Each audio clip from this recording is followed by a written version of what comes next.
Thank you, Madam Speaker, and I appreciate the gentleman yielding. I agree with what was just said. This is here to talk about justice. And justice is supposed to be blind to everything, race, socioeconomic status, blind to politics. And it was interesting just a few moments ago, though, that when confronted with an amendment that they didn't like, they chose to deal with their collective bargaining agreements on things that actually do hinder and stop us from actually getting at the bad actors in the police departments from going on. The Democrats chose to not talk about it, walk away, and obfuscate and not talk about it. That was an amendment, frankly, that the chairman didn't list because the chairman understands that that is a problem that needs to be worked on. And we could have, but we didn't.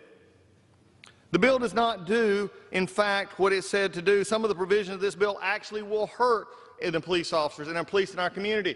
It doesn't help, it actually hurts. There are many things that do help, and we could work on those.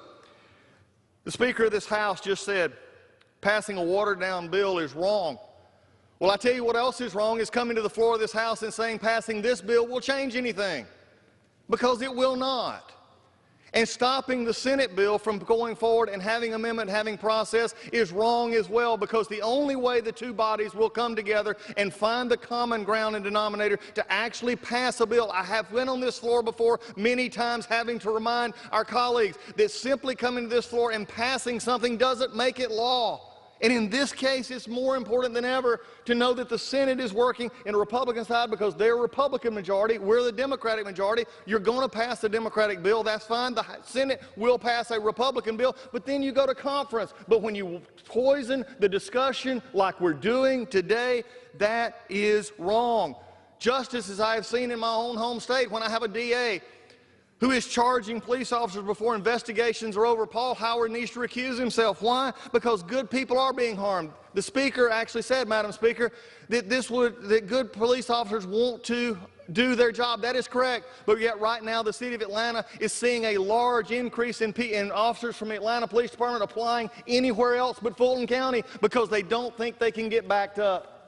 That's what the problem of this bill is. This is not something that we just simply should take lightly. Justice for George Floyd should be the first and foremost thing, and not just George Floyd, anyone in this case. And there are areas that we can work on, but simply putting things together, throwing it together, and then having the obstruction of the Senate coupled with the bill in the House that cannot get signed is simply talking to these cameras and making a point that nothing else is going to get done. That is the travesty, Madam Speaker.